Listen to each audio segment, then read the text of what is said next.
একা একা আসছিলাম এই চণ্ডীতলার মোড়টায়, বিজেপির লোকেরা চিৎকার করে গালাগাল দিয়ে মাথায় দূর থেকে ঢিলকি বল বড় ইউজ বল ছুড়েছে। আমি বুঝতে পারছি না, আমার মাথা দিয়ে রক্ত বেরোচ্ছে।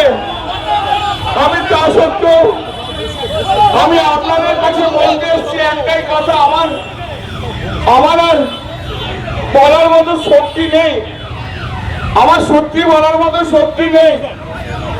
আপনারা বাংলার মানুষ,